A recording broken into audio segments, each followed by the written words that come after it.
Hi friends, welcome back to my channel.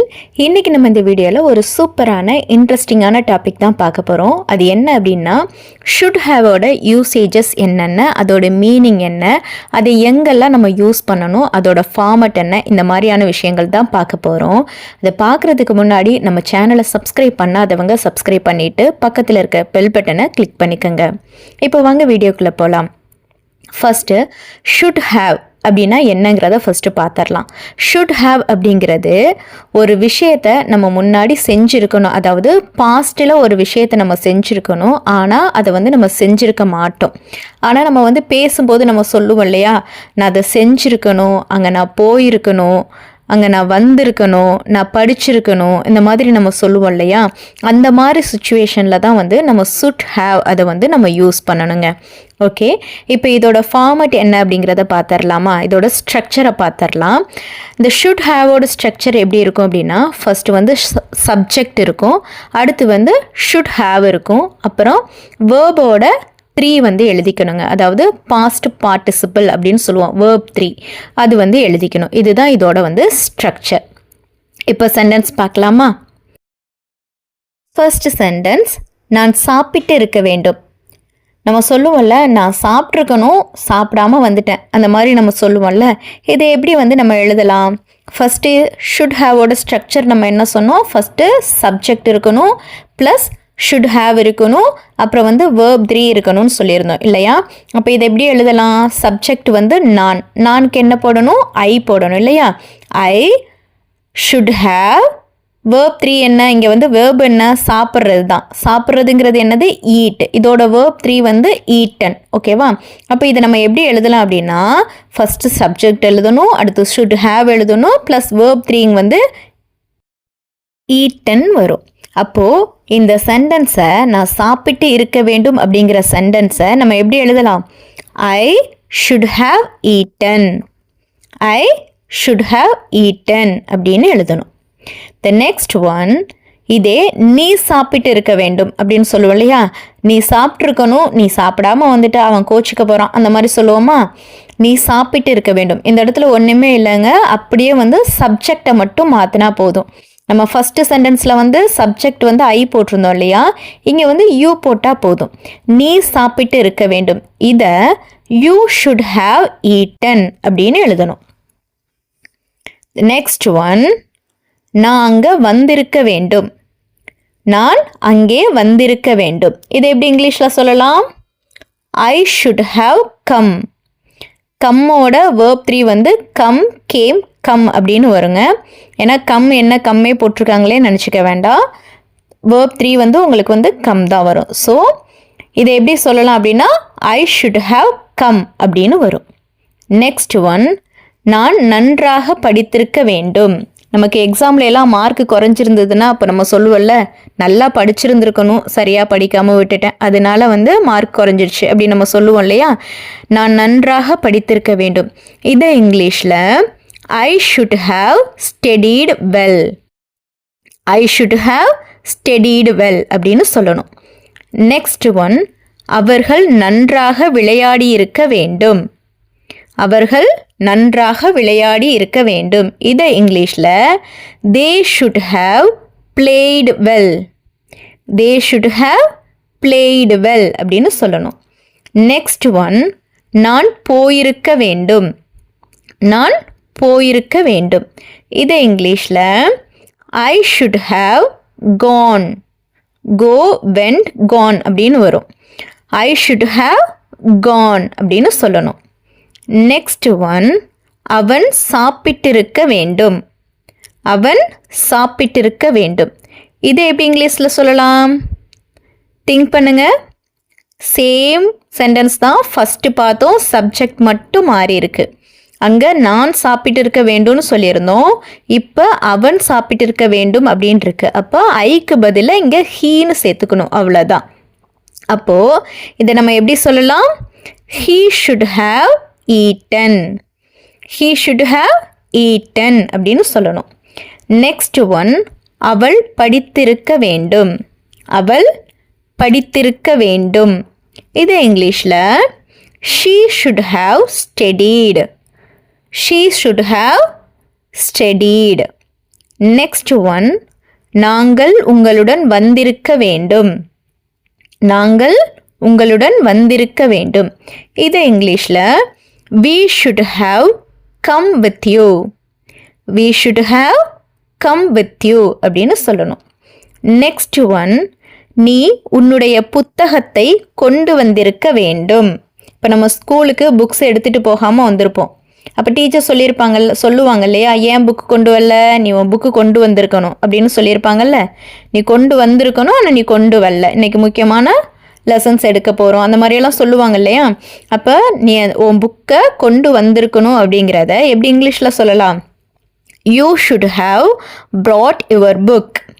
You should have brought your book. Next one, அவர்கள் வேலையை முடித்திருக்க வேண்டும். அவர்கள் வேலையை முடித்திருக்க வேண்டும்.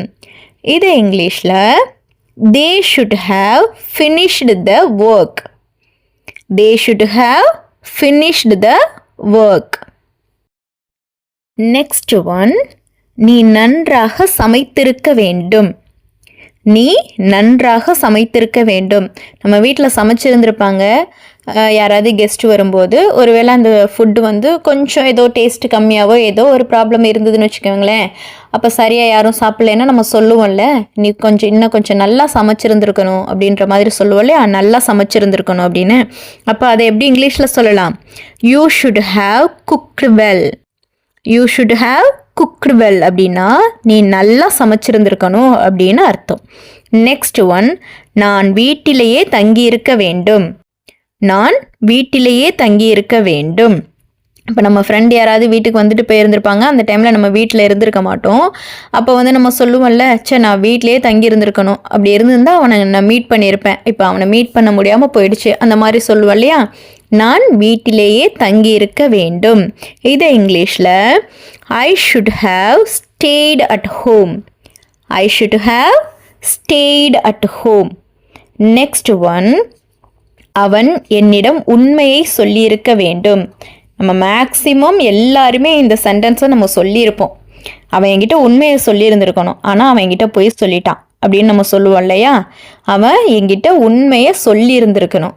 இதை எப்படி இங்கிலீஷில் சொல்லலாம்? He should have told me the truth. He should have told me the truth அப்படின்னா அவன் என்கிட்ட உண்மையை சொல்லி இருந்திருக்கணும் அப்படின்னு அர்த்தம். நெக்ஸ்ட் ஒன், அவன் எனக்காக காத்திருந்திருக்கணும். நம்ம சொல்லுவோம்ல, அவன் எனக்காக வெயிட் பண்ணி இருந்திருக்கணும்டா, ஆனால் அவன் எனக்காக வெயிட் பண்ணாமல் போயிட்டான் அப்படின்னு நம்ம சொல்லுவோம் இல்லையா. அவன் எனக்காக காத்திருக்க வேண்டும் அப்படின்னு நம்ம சொல்லுவோம் இல்லையா. இதை எப்படி இங்கிலீஷில் சொல்லலாம்? He should have waited for me. He should have waited for me அப்படின்னா அவன் எனக்காக காத்திருந்திருக்க வேண்டும் அப்படின்னு அர்த்தம். நெக்ஸ்ட் ஒன், நான் தேர்வு எழுதியிருக்க வேண்டும். நம்ம சொல்லுவோம்ல, நான் இந்த எக்ஸாமை எழுதி இருந்திருக்கணும், ஆனால் எழுதாமல் விட்டுட்டேன் அப்படின்ற மாதிரி சொல்லுவோம் இல்லையா. இப்போ நம்ம இந்த குரூப் எக்ஸாமுக்கெல்லாம் ப்ரிப்பேர் பண்ணால் நம்ம சொல்லுவோம் இல்லையா, நான் அந்த குரூப் எக்ஸாமை எழுதி இருந்திருக்கணும், ஆனால் எழுதாமல் விட்டுட்டேன் அப்படின்ற மாதிரி சொல்லுவோம் இல்லையா. இப்போது அதை எப்படி இங்கிலீஷில் சொல்லலாம்? I should have written the exam அப்படின்னா நான் அந்த எக்ஸாமை எழுதி இருந்திருக்கணும் அப்படின்னு அர்த்தம். எழுதி இருந்திருக்கணும். I should have written the exam. Next one, அவன் செய்த தவறுக்கு மன்னிப்பு கேட்டிருக்க வேண்டும். இப்போ யாராவது ஒருத்தவங்க தப்பு செஞ்சுருப்பாங்க, அப்போ நம்ம வந்து அவங்க வந்து சாரி சொல்லுவாங்கன்னு எக்ஸ்பெக்ட் பண்ணியிருப்போம். பட் அவங்க வந்து சொல்லியிருக்க மாட்டாங்க. அப்போ அந்த இஷ்யூ வந்து இன்னும் கொஞ்சம் பெருசாக இருந்திருக்கும். அப்போ நம்ம சொல்லுவோம் இல்லையா, அவன் செஞ்ச தப்புக்கு அன்னைக்கே அவன் மன்னிப்பு கேட்டிருந்திருக்கணும், அப்படி கேட்டிருந்தா அந்த ப்ராப்ளம் சால்வ் ஆகிருக்கும் அந்த மாதிரி சொல்லுவோம் இல்லையா. அவன் செஞ்ச தப்புக்கு மன்னிப்பு கேட்டிருக்க வேண்டும். இதை எப்படி இங்கிலீஷில் சொல்லலாம்? He should have apologized for his mistake. He should have apologized for his mistake அப்படின்னா அவன் செஞ்ச தப்புக்கு அவன் மன்னிப்பு கேட்டிருக்க வேண்டும் அப்படின்னு அர்த்தம். நெக்ஸ்ட் ஒன், நீ பார்ட்டியை பற்றி முன்பே சொல்லியிருக்க வேண்டும். இப்போ நம்மளை வந்து யாராவது ஏதோ ஒரு பர்த்டே பார்ட்டிக்கோ இல்லை ஒரு மேரேஜ் ஃபங்க்ஷனுக்கோ நம்மளை வந்து கூப்பிட்றாங்கன்னு வச்சுக்கோங்க. நமக்கு அந்த விஷயம் வந்து முன்னாடியே தெரிஞ்சிருக்காது. சடனாக வந்து நம்ம ஃப்ரெண்டோ இல்லை நம்ம வீட்டில் யாரோ வந்து கூப்பிட்றாங்க. அப்போ நம்ம என்ன சொல்லுவோம்? நீ அந்த பார்ட்டியை பற்றி முன்னாடியே சொல்லியிருந்திருக்கணும், அப்போ தான் நான் கிளம்பி இருந்திருப்பேன் அப்படின்ற மாதிரி சொல்லுவோம் இல்லையா. நீ அந்த பார்ட்டியை பற்றி முன்பே சொல்லியிருக்க வேண்டும். இதை இங்கிலீஷில் எப்படி சொல்லியிருக்கணும்? You should have told me about the party earlier. You should have told me about the party earlier அப்படின்னா நீ அந்த பார்ட்டியை பற்றி முன்னாடியே சொல்லி இருந்திருக்கணும் அப்படின்னு அர்த்தம். நெக்ஸ்ட் ஒன், நாம் முன்கூட்டியே டிக்கெட்டுகளை முன்பதிவு செய்திருக்க வேண்டும். நம்ம சொல்லுவோம் இல்லையா, இப்போ எங்கேயாவது நம்ம வெளியூர் போகிறோம், இல்லை ஒரு படத்துக்கு போகிறோன்னு வச்சுக்கோங்களேன், டிக்கெட்லாம் நம்ம முன்னாடியே புக் பண்ணணும் இல்லையா. அப்போ நம்ம சொல்லுவோம்ல, இப்போ பாருங்கள் லாஸ்ட் மினிட்ல நமக்கு டிக்கெட் எதுவும் கிடைக்கல, இப்போ நம்ம முன்னாடியே அந்த டிக்கெட்லாம் புக் பண்ணியிருந்துருக்கணும் அப்படின்ற மாதிரி நம்ம சொல்லுவோம்ல. இப்போ இதை எப்படி இங்கிலீஷில் சொல்லலாம்?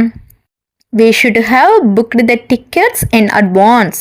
ஏன்னா முன்னாடியே நம்ம அந்த டிக்கெட்டை புக் பண்ணியிருந்துருக்கணும் அப்படின்னு சொல்கிறாங்க. அது இங்கிலீஷில் we should have booked the tickets in advance அப்படின்னா முன்னாடியே டிக்கெட்டை முன்பதிவு செய்திருக்க வேண்டும் அப்படின்னு அர்த்தம். நெக்ஸ்ட் ஒன், அவர்கள் எங்களுக்கு அதிக நேரம் கொடுத்திருக்க வேண்டும்.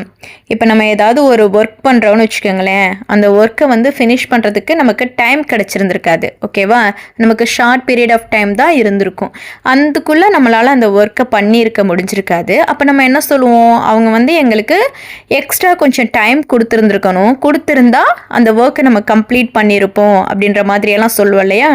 அப்போ அவர்கள் எங்களுக்கு அதிக நேரம் கொடுத்திருக்க வேண்டும். இதை இங்கிலீஷில் they should have given us more time.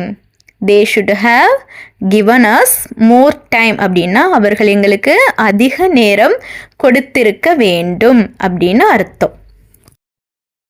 இப்போ உங்களுக்கு should haveோட யூசேஜ் என்னென்ன, அதை எப்படி யூஸ் பண்ணணும் அப்படிங்கிறது நல்லா கிளியராக புரிஞ்சிருக்கும்னு நான் நினைக்கிறேன். இது என்ன அப்படின்னா இன்னொரு தடவை நான் கிளியராக சொல்கிறேன். ஷுட் ஹாவ் நம்ம எப்போ யூஸ் பண்ணணும் அப்படின்னா பாஸ்ட் பாசிபிலிட்டி, ஓகேவா. பாஸ்டில் ஒரு விஷயம் நம்ம செஞ்சுருந்துருக்கணும், பட் நம்ம அதை அப்போ செஞ்சுருந்துருக்க மாட்டோம். அதை இப்போ ப்ரெசண்ட்டாக நம்ம அதை பற்றி பேசும்போது நான் அந்த விஷயத்தை நான் செஞ்சுருக்கணும், அங்கே நான் போயிருந்துருக்கணும், அவனை நான் பார்த்துருந்துருக்கணும், அந்த மாதிரியெல்லாம் நம்ம சொல்லுவோம் இல்லையா. அந்த மாதிரி சுச்சுவேஷனில் தான் நம்ம ஷுட் ஹாவ் யூஸ் பண்ணணும், ஓகேவா. இப்போ இதோட ஸ்ட்ரக்சர் எப்படி இருக்கணும் அப்படின்னா ஃபஸ்ட்டு சப்ஜெக்ட் இருக்கும், அடுத்து ஷுட் ஹாவ் இருக்கும், அதுக்கப்புறம் நம்ம என்ன வேர்ப் சொல்கிறோமோ அதோட வேர்ப் 3 இருக்கும், அதாவது பாஸ்ட் பார்ட்டிசிபிள் அப்படின்னு சொல்லுவோம். இப்போ ஃபார் எக்ஸாம்பிள் கம் அப்படின்னா கம், கேம், கம். இதே கோ அப்படின்னா கோ, வெண்ட், கான், அந்த மாதிரி. இப்போ நமக்கு இதில் என்ன மெயினாக தெரிஞ்சிருக்கணும் அப்படின்னா எல்லாத்தோட வேர்ப் 3 தெரிஞ்சிருக்கணும். நம்ம ரெகுலராக யூஸ் பண்ணக்கூடிய நிறைய வேர்ப்ஸ் இருக்கும் இல்லையா, அதோட வேர்ப் 3 நீங்கள் தெரிஞ்சு வச்சுக்கோங்க. நம்ம மேக்ஸிமமாக யூஸ் பண்ணுறதை மட்டும் நீங்கள் இருக்கிற எல்லாத்தையும் கற்று வச்சுக்கணும்னு அவசியம் இல்லை. நம்ம அதிகமாக எந்தெந்த வேர்ட்ஸ் எல்லாம் யூஸ் பண்ணுவோமோ அந்த வேர்ப்ஸோட வேர்ப் 3 மட்டும் நீங்கள் தெரிஞ்சு வச்சுக்கிட்டா போதும். இதை ஈஸியாகவே நீங்கள் லேர்ன் பண்ணிக்கலாம். இப்போ சப்ஜெக்ட், அடுத்து ஷுட் ஹாவ் அண்ட் வேர்ப், இதுதான் உங்களுக்கு மெயின். அது கூடவே நம்ம எக்ஸ்ட்ராவாக சென்டென்ஸ் வேணால் ஆட் பண்ணிக்கலாம். ஃபார் எக்ஸாம்பிள் இப்போ நான் தேர்வு எழுதியிருக்க வேண்டும் அப்படின்னு சொன்னால் நம்ம எப்படி எழுதுவோம்? I should have written the exam அப்படின்னு சொல்லுவோம். இதே நான் நன்றாக எழுதியிருக்கேன், நான் அந்த தேர்வை நன்றாக எழுதியிருக்க வேண்டும் அப்படின்னா அது கூடவே வெல் அப்படிங்கிறத ஆட் பண்ணிக்கணும். ஏன்னா நல்ல அப்படின்னா வெல் அப்படின்ற மாதிரி. இந்த மாதிரி நம்ம குட்டி குட்டியான சென்டென்சஸ் கொஞ்சம் கொஞ்சமாக நம்ம ஆட் பண்ணோம் அப்படின்னா நம்மளால் ஒரு பெரிய லாங் சென்டென்ஸையும் கூட ஈஸியாக பேசிட முடியும். ஓகே ஃப்ரெண்ட்ஸ், இப்போ உங்களுக்கு ஷுட் ஹாவை பற்றி சூப்பராக கிளியராக புரிஞ்சிருக்கும்னு நினைக்கிறேன். இப்போ உங்களுக்கு இங்கே ஒரு 5 சென்டென்சஸ் நான் ஹோம்ஒர்க்காக கொடுக்குறேன். நீங்கள் அதை ட்ரை பண்ணி பார்த்து உங்களோட ஆன்சரை கமெண்ட் செக்ஷனில் போடுங்க. அதோட ஆன்சர் நான் உங்களுக்கு செக் பண்ணி கரெக்டாக இல்லையாங்கிறத நான் சொல்கிறேன். த ஃபர்ஸ்ட் சென்டென்ஸ், நீ அதை முடித்திருக்க வேண்டும். த செகண்ட் ஒன், அவன் அந்த வேலையை செய்திருக்க வேண்டும். தேர்ட் ஒன், நான் அவர்களை சந்தித்திருக்க வேண்டும். ஃபோர்த் ஒன், நான் நன்றாக படித்திருக்க வேண்டும். ஃபிஃப்த் ஒன், அவள் அங்கே சென்றிருக்க வேண்டும். இந்த வீடியோ உங்களுக்கு பிடிச்சிருந்தது அப்படின்னா உங்கள் ஃப்ரெண்ட்ஸ் அண்ட் ஃபேமிலி மெம்பர்ஸ்க்கு ஷேர் பண்ணுங்கள். யாரெல்லாம் இங்கிலீஷ் லேர்ன் பண்ணிக்கணும்னு நினைக்கிறாங்களோ அவங்க எல்லாருக்குமே ஷேர் பண்ணுங்கள். தேங்க்யூ ஃபார் வாட்சிங்.